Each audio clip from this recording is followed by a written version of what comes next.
আসসালামু আলাইকুম রহমতুল্লাহি ওবারাকাতু। আজব ব্যাপার বন্ধুরা, ঘোড়ার গোস্ত খাবেন নাকি কেউ? ঘোড়ার গোস্ত পাওয়া যায় আত্মাকুয়া জামে মসজিদ গাজীপুর। কেউ যদি খান অবশ্যই যোগাযোগ করবেন এবং ঘোড়ার গোস্ত খাওয়া হালাল না হারাম অবশ্যই জানাবেন ইনশাআল্লাহ। ভিডিওটি দেখুন।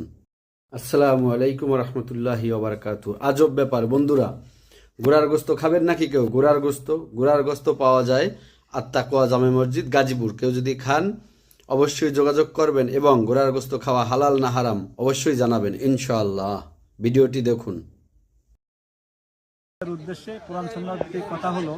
আসসালামু আলাইকুম রহমতুল্লাহি ওবারাকাতু। আজব ব্যাপার বন্ধুরা, ঘোড়ার গোস্ত খাবেন নাকি কেউ? ঘোড়ার গোস্ত পাওয়া যায় আত্মাকুয়া জামে মসজিদ গাজীপুর। কেউ যদি খান অবশ্যই যোগাযোগ করবেন এবং ঘোড়ার গোস্ত খাওয়া হালাল না হারাম অবশ্যই জানাবেন ইনশাআল্লাহ। ভিডিওটি দেখুন। আসসালামু আলাইকুম রহমতুল্লাহি ওবারাকাতু। আজব ব্যাপার বন্ধুরা, ঘোড়ার গোস্ত খাবেন নাকি কেউ? ঘোড়ার গোস্ত পাওয়া যায় আত্মাকুয়া জামে মসজিদ গাজীপুর। কেউ যদি খান অবশ্যই যোগাযোগ করবেন এবং ঘোড়ার গোস্ত খাওয়া হালাল না হারাম অবশ্যই জানাবেন ইনশাআল্লাহ। ভিডিওটি দেখুন। উদ্দেশ্যে কোরআন সুন্নাহর ভিত্তিক কথা হলো, ঘোড়া খাওয়াটা সম্পূর্ণ হালাল। আমাদের সমাজে প্রচলিত কিছু কথা আছে যে কোনো কারণবশত যুদ্ধে আল্লাহ রাসূল ঘোড়া খাওয়ার কথা বলছিলেন, কিন্তু পরবর্তীতে এটা রহিত হয়ে গেছে। আসলে হাদিসের ব্যাপারে কথা এরকম নাই। এই ক্ষেত্রে মোট 5টা হাদিস আছে, বুখারীতে 3টা এবং অন্যান্য হাদিস গ্রন্থের মধ্যে হাদিস আছে। তো মূল কথা হলো, খাইবার যুদ্ধের সময় আল্লাহ রাসূল সাল্লাল্লাহু আলাইহি সাল্লাম ঘোড়ার ব্যাপারে কথা বলছেন যে তোমরা খচ্চর এবং গাধা খাইও না, কিন্তু ঘোড়া তোমরা খাও। তো ওই সময় থেকে মূলত ঘোড়া খাওয়া সূচনা হয়েছে এবং সাহাবীরা এটা আমল করছেন।